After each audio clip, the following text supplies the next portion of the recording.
Let's go then. Hello, Scott, and thank you very much for your time. My pleasure.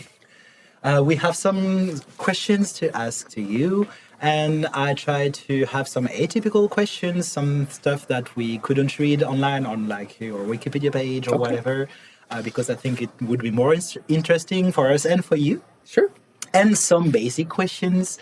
First of all, the first one is, do you play Magic the Gathering, or do you know the rules of the game? Yes. I started playing Magic the Gathering in 1994. I wasn't born.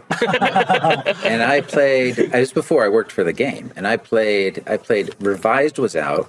Whoa. You could still buy Ice Age in the store, and The Dark had just come out pretty recently. And then Alliances, which I guess everybody hates, also was out at some point around there too. And so then it was after that, I was playing the game, and I would go with my friends, and I'd graduated university, and I'd go with my friends, and we would play Magic the Gathering and eat pizza and drink beer at a pizza place, Perfect. And then I was like, I could do art for this game. I should try to do art for this game. So you were an artist before? Oh, yeah. So I went to art school. So so that was after 4 years of art school. Okay. And if you have a Magic the Gathering card that you would like to redo, or in hindsight you would have done differently, is there one that comes to your mind? All of them for the first 10 years? Everyone says the same. I tell you what, you've got Mother of Ruins up. It's interesting because I would love to redo that card, but I almost can't because that sitter is my relative. That is my mom's sister. So that is my Aunt Gail. Oh. Yes. So sometimes somebody will write summon Aunt Gail on the bottom of the card there. And and my aunt, this is sad but also happy, my aunt passed away last year. Okay. But she lives on forever in this card. So I don't know if I can redo it because, it'd be like... It's so nice. Yeah, so it's sort of sweet. And my aunt, who is just a little old lady in upstate New York, protected a lot of white creatures. Yes, and she loved the fact that she was out there. Like she was like, I was like, oh, you're famous and all over the place. That card is famous everywhere. She's like, oh my goodness, and she always had it next to her couch. So we were speaking about that just before the interview. That Mother of Ruin is one of the most famous white cards in MTG universe. Yeah. Yes. And so your aunt is really famous. You know what I would have to do? I would have to find a photo of my aunt and repaint it with my skills from today, but still using my aunt. That would be fun. That would be really fun. I would like to see that. Yeah. For a reprint, maybe. Yeah, that's what I'm thinking. Down the line. Yes. With Out of the Coast, if you listen to us. Exactly. And is there any card that you would like to draw that you didn't already do? Like Demonic Tutor, maybe, Sword to Pusher. Yeah, that's a good question. Shivan Dragon, because when I started playing, there were two cards that I loved the most. It was Shivan Dragon, and it was Sarah Angel. And I got to do Sarah Angel for a Japanese promo. Oh, you made a Sarah Angel? I made it, and my daughter posed for that one, but I've never gotten to do the Shivan Dragon. And I know there's better cards than that now, but from my nostalgia, I like that. So you say your daughter pose for Sarah Angels? For the Sarah Angel, that's correct. Whoa. Yes. Nice. Usually, and my wife Teresa, who's here with me, she poses for a lot of things as well. As a matter of fact, in the Secret Lair Angel deck, there's the what is it called? Oh, the name's escaping me, but it's a family portrait. My daughter is sitting on a throne, and then on either side is my wife and me on either side of it. Oh, that's awesome. That's right. One. Correct. Okay, and so this is your daughter, and you are in the middle, and then side. On the left, in the foreground, all the way on the left, is my wife Teresa, and then on the right, I'm almost cropped out, but I would be over here with a beard. In the foreground. Okay, nice. Really nice one. Okay. That's also funny because it answers more or less one question that we have to ask you further down. And do you have any interesting anecdotes regarding MTG cards? Maybe like a creature that was given to you that before being printed, the R&D came to you saying that no, actually we put flying onto this creature, so now you have to make it winged or something along those lines. There's a lot of strange stories about that. Like there's one I just signed. It's called Zur's Weirding. Oh, yes. Okay, so this card, yeah, okay. So when I did that card, when they assigned it to me, it was actually called Urza's Weirding. Oh. And then I did the card, but I don't know that they knew what Urza looked like. So that doesn't look like Urza because they didn't say. And so the card never came out because it doesn't look like Urza because I think they changed what he looked like after I did the artwork. So then, years later, that card shows up as Zur's Weirding, and they changed his name, and then all of a sudden that shows up. So that's one of those. And also, that eyeball in the corner, I sculpted it. So that's actually I sculpted it and then set it into the painting. Okay. Oh. And if you want to see something really weird, go to my Incinerate, I think 5th edition. Okay. So the top left corner, you see it? There's a candle. It's an actual candle. Yeah. So I cut a hole through the painting, and I made a box, and I put a candle behind the painting. Whoa. And then I fireproofed the box. And when I mailed it into Wizards of the Coast, I put matches on the back of it, and I told them to light the candle on fire when they took the picture of it. So that's a real candle with a real fire. And so Wizard of the Coast had to put the candle on fire and take the photograph That's of right. the picture. That's right. Wow, that's insane. But that's so many of my early pieces are like that. From that era, all of the runes of protection have something weird like that going on in them. Oh, that There you rings a go. bell to me, yeah. Almost all of those, something is going on. Like the blue, that's a real Hourglass? yeah. So if you turn it over, the sand will fall Yeah. Oh. in between. It's like a little sandwich of plexiglass, but there's actual sand, and if you flip it over, the sand will actually travel down to the other side. I was doing all kinds of very strange stuff like that. That's incredible. So it's not only drawing, you're drawn to other kind of Especially back physical then, yeah. arts. Especially back then. Go to my coat of arms. Yes. Okay. So now the red flag is real fabric that I glued to the surface. All of the stuff on it I sculpted and I sewed to the painting. So that skull is like this thick. It's it's made out of Sculpey clay. Then, in the lower right-hand corner, right here, of the sword, there's a light switch. And if you turn on the light switch, it turns on a red light in the eye of the skull. Oh, Wow. So when you didn't actually send envelopes to Wizards of the Coast, but like boxes.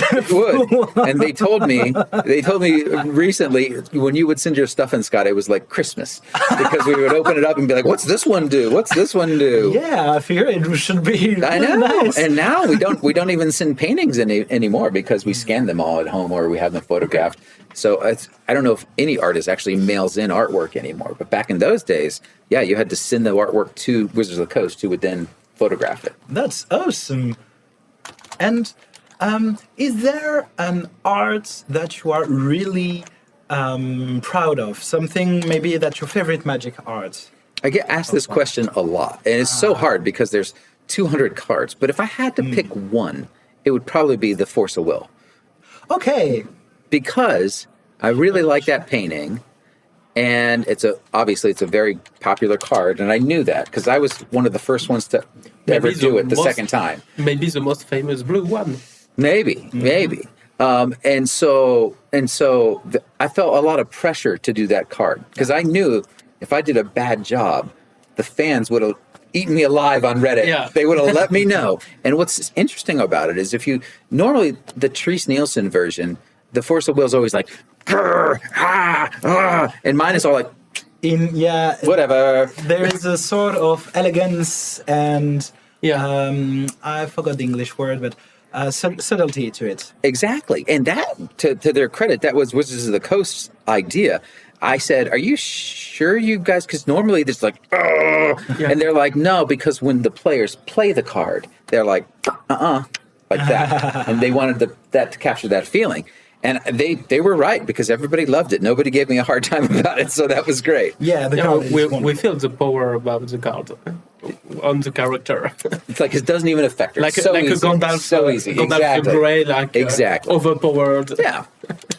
I have a drawing that I personally really like from you. The first Kiora. Yep, this one. And I have a question regarding this card. Is the wave in the background the wave? Yes. It is Wow. indeed. Okay.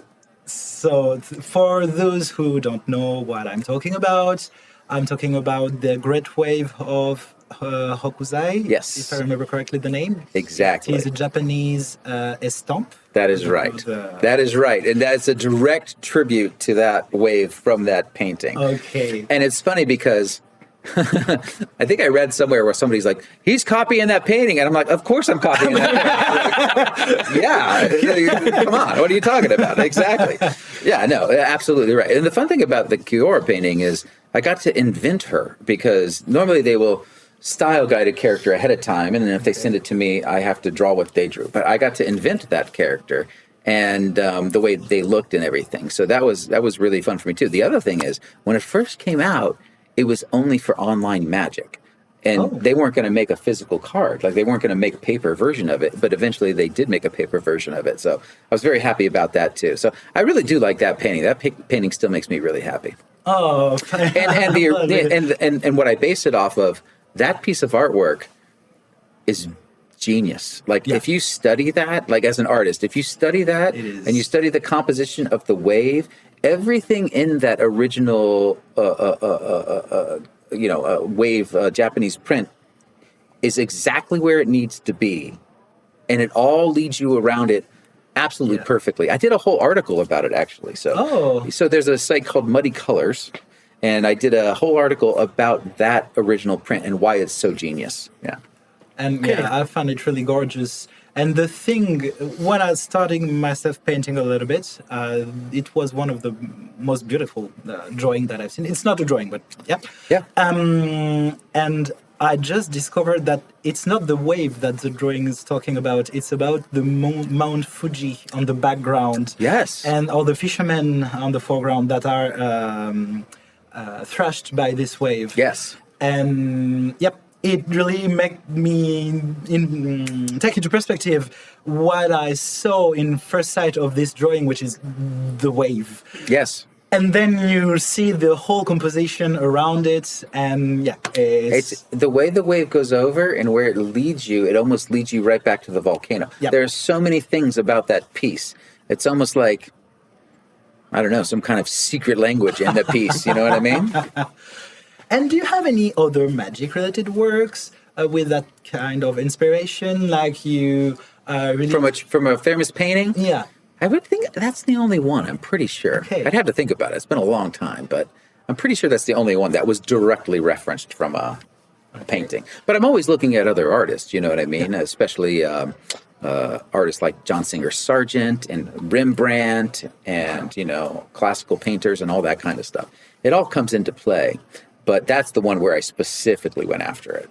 And it's beautiful because not only the wave is really recognizable, but it's still your own style. You didn't copy-paste what was done. And I think it's pretty complicated because I myself tried to do the wave in my own style. Sure. And it's a really difficult balance to make people see that it is referencing this piece of art, but it's still your own style. And I think you nailed it perfectly. And the Kiora is in the foreground is beautiful also, but this freaking wave, man, it's awesome. It's all about, for me, if you look at a lot of my art, it's all about rhythm and flow. So you'll see it's almost like there are hidden rivers of energy going down through the piece, and everything is being subtly affected by this. So on that one, absolutely. Every wave is specifically where it needs to be. The tentacle that wraps up around and then comes up by her shoulder. It's like I would move it 200 places to be like, no. Yes, right there. Okay. I see. And do you have, on that topic, a favorite piece of art? Not specifically pictorial, but it might be music or cinema, video game, whatever. Is there something that comes to your mind that would be the most influential? I know that maybe 1,000 things come to your mind right now, but the first thing that comes to your mind, maybe a painting, a piece of ceramic, I don't know. Well, I think probably from a painting point of view, John Singer Sargent did a Madame X painting. And it's a very famous painting, but very old painting. Okay. That really sticks in my brain. But, growing up, I was into horror movies and, the Star Wars movies and, you name it. Hobbit, the original Hobbit cartoon like the old Hobbit, Lord of the Rings cartoon. Oh, the really old one with the strange visuals. Yes. This one. Oh yeah. I mean, wow. I used to. It was directed by Peter Jackson, right? No, way back, 1980s. Yeah. There's a cartoon animation. Yeah, the cartoon was Not Peter Jackson. I think it was. I don't even know if he was alive. It was actually done by Rankin and Bass. I think. Is that right? I don't know can't the name remember. of the person who did it, but I think it was the same people that made Tara and the Cauldron of whatever. Yes, I think so. I think so. Yeah. So yeah, I mean that was a huge inspiration on me. There's just an absolute elegance to that And painting. grace, It always stayed with me, and it was so controversial when it first came out. That was risque. That was like that set people on fire. I think you might see the strap of the dress maybe falling off the shoulder, or maybe it's not, but it might have been. And he actually had to put it back up. I can't remember. Is the strap? The strap is up. I feel like he had done it the strap down, and maybe it was so scandalous that he had to put the strap back up. Okay. But don't quote me on that. I'm not sure. No, but that's perfectly imaginable regarding the position of the dress. Yeah, and certainly, like Makes Rembrandt was a big influence early on in my stuff. So you know, just how buttery the strokes were and how thick they were, all that kind of stuff. But I loved it all. Comic books. It's sort of funny, you know. I just did the Green Goblin for the Spider-Man set, and I studied comic books in university, and I never did any comic books. I got right into fantasy art and magic. So which one? I'm this one here, No Man Was Born. and then the flip of it. Also. Maybe we're gonna see him in the tournament this weekend. Oh, well, I've seen a few of them here for sure. Maybe some player are playing competitive of him. So, But, you maybe. know, I was obsessed with Spider-Man when I was a kid. And so for me to be able to paint this for Magic is great. I mean, that's one thing that's nice about the Universes Beyond. From a selfish artist point of view, there's all these things I always wanted to paint that I never had the opportunity to paint. And now, oh my God, I painted a Green Goblin. That's crazy. That's crazy. Yeah, I see. I completely see that. This is, I assume, as an artist, it could be really awesome, but it might also leaves you out of your comfort zone sometimes. Yes. Sometimes, and that's great. So Bloomborough was another example of that. And I did the Sylvan Tutor for that. Wow. Yeah. Wow. And so that was a lot of fun too, because, you know, it's animals. So, and I think many magic artists loved working on that set because it was all anthropomorphic animals. And it's so funny because when you're painting a human face, there's a lot more pressure because, you know, an ear looks like an ear and da-da-da. But with animals, you know, as long as there's some fuzz and there's some whatever going on. But yeah, I love doing that too. But that, you know, that's not what I normally paint, like animals, like that kind of stuff. So I love doing that. I would love to be able to do that. But as I still feel that there is still this kind of vibe and flow to this picture that transpires from your work in general. Yeah. Yeah, hopefully. I've done a lot of illustration that's not magic or fantasy, and it's interesting because I do children's books sometimes, and like you look at one, it's called a Jump. There you go. So that is my children's book, but many people wouldn't know it, right? Looking at it, you don't know that I did that, but there is a similarity in the flow and the rhythm and the way things move across the form that maybe ties together with it. But it's very different. So I give people artistic whiplash when they see that. They're like, what? That's you? And I'm like, I've done a lot of things. During your career, so you started in 1990 something? 95. Okay. That's my first cards. Yeah. But don't necessarily relate it to MTG. The first. You know, that was because I graduated university in 1994. Okay. So Magic was one of my first jobs, but I also had done other card games. You know, back then there was Vampire, the Masquerade, the Werewolf card game. There was a Cthulhu card game. Okay, I didn't know there was a robot card game. So there was a lot of card games back then. But Magic was like the cherry on top. And it always, still to this day, it always is the cherry on top. There's nothing else like it. And to end this interview, let's have some quirky questions. Sure. So you play a lot of Magic. So I play old school Magic. Like I still play '90s cards. Like Okay. like I understand like Trample and First Strike. Do you still? and but you still you know bending. Bending? I don't Bending know with bending. others. Banding. Oh, Yeah. banding. I remember banding. I did a couple of We banding don't cards remember back then. banding. See, it's banding. That's right. That's right. Banding. I forgot about that. And also Time Spiral. What was it? No, not Time Spiral. Time Spiral? No. The I did Phyrexian Scuda for it. Plane shift, yeah. Plane shift. So do they still do the plane shift thing too with the portals and stuff? Because that was like weird mechanics that these things did. Like not that one. Look at Warping Worm. No. Shivin Worm. That one. Yeah. Yeah, and that's it. Because you had to do all these weird portals. You know, things would come out of. I don't know if they do that anymore, but I don't know. Eventually, we used to, every time you do a card for Magic, they send you a box of product. And we used to get the boxes, and my wife and I would just open all the cards. And we would look for my cards, but we'd also look for my friends' cards and see what everybody else was doing. But at some point, we just stopped. We have so many cards, we just stopped opening the boxes. So, I haven't played the modern cards. I don't know. So my question is, Yes. if your artistic style was a color of Magic, which one would it be? White, red, black, blue, colorless? Can I be blue-black? Yes, You can also I was about to say I would think I would be You blue-black. can be Dimir if you want. color combinations are good I too. think so. I think blue-black would probably be where I would be at. Yeah, that's a curiosity. I'd be curious what color I've done the most of. And why this color combination in particular? Well, I think particularly for the black and the blue part of it, the black is I'm fucking metal. I mean, come on, like zombies, skulls, dude. It's like that's where I live. But the blue has that sort of I don't know that thinking wizardry behind it. That's like it because I feel like my art is somewhat controlled chaos in a way, and I feel like black is like evil. That the blue keeps me in control just a little bit. You know what I'm saying? Yeah, Okay, I completely okay. see that. Another question for me, in your different artwork, did you put some Easter eggs inside your arts? In the Magic stuff? For example? In the Bloom Tinder, I hit a Black Lotus in there. Oh.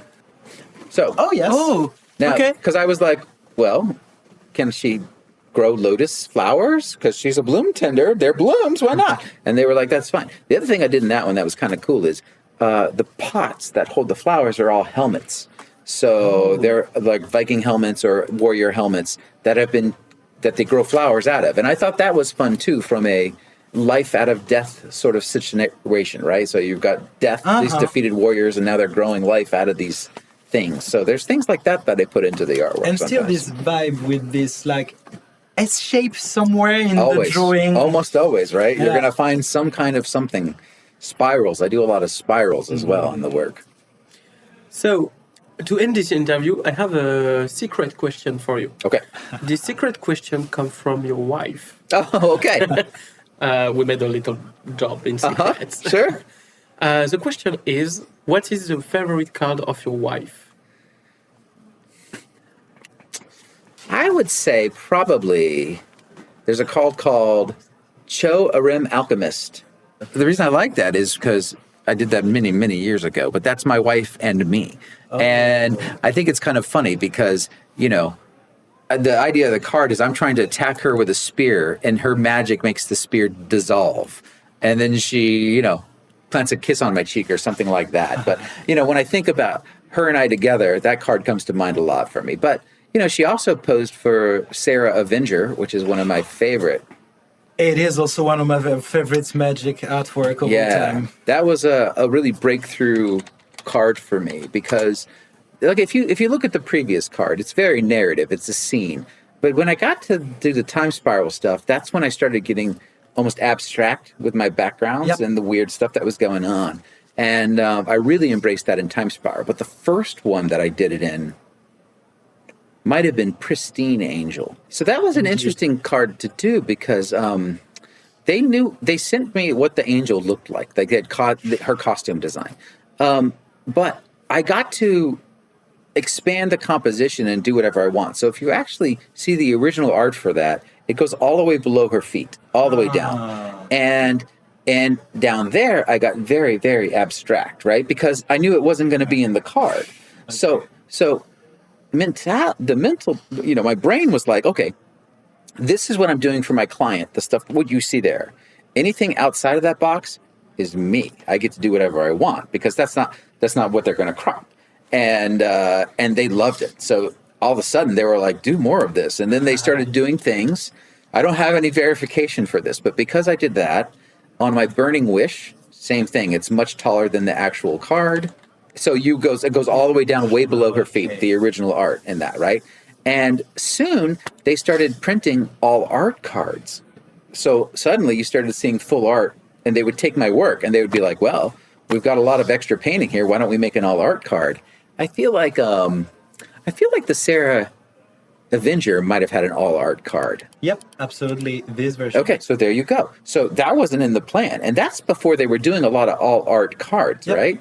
So I'd like to think, at least in my own head, that I started giving them these big paintings, and they were like, "Well, hell, let's do full art." So hopefully, I inspired them to do some full art cards. Yeah, maybe because when you receive a beautiful piece of art and you use only like 30-40% of the whole stuff. Yes, I had to make sure whatever's in the window worked really well. That was number one. But then anything outside of that, I got to play with. And I think when an artist first starts out, they're so concerned with pleasing the client that they're obsessed with just making the client happy.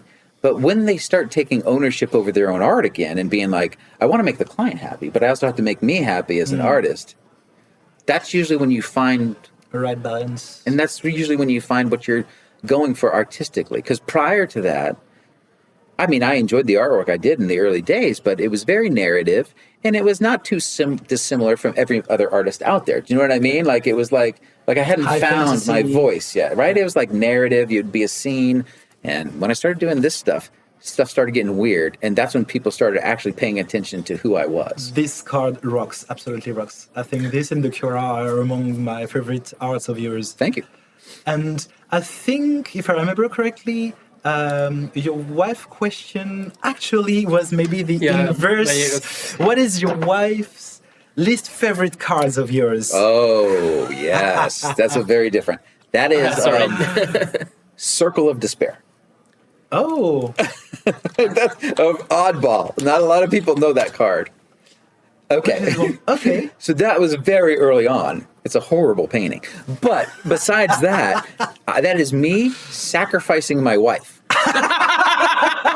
Okay, I understand the question. Why. So she can't even look at it because, I'm sacrificing her poor thing.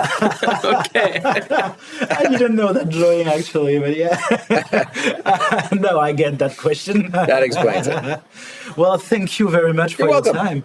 Do you have maybe anything that you'd like to say before we cut it? No, I just thought I'm having a wonderful time here. This city is beautiful. We're staying right downtown, like right in a Airbnb, like right by the main plaza and everything. And this is my first time ever in France, ever. I hadn't been to Europe in maybe 20 years. So it's been a long time. So I'm just enjoying myself so much. I really appreciate Relic Fest having me over and initiating this, because we're going to stay here for an entire month. We're going to try to do a couple more shows, get up to Antwerp and then Lucca for the Eternal Weekend, and we're just in Europe for a month. And how fantastic is that? Whatever happened with this card game that we started so many years ago, I am still here 30 years later. This is my 30-year anniversary, by the way. Whoa. This year. 30 years later, I'm still here. It's bigger than ever. And I'm touring Europe this is crazy. What other art professions do you get to do Troubles, friends, and I just don't even. I'm so grateful for the game, and the game has had the largest impact of my career. No matter what I did, if I was doing children's books, if I was doing stuff for movies or video games, no matter where I went, Magic has always been a consistent and the backbone of everything that I've managed to build artistically. So I love it. That's really beautiful words. Thank you very much. Sure. Thank you. All right. See ya. Bye.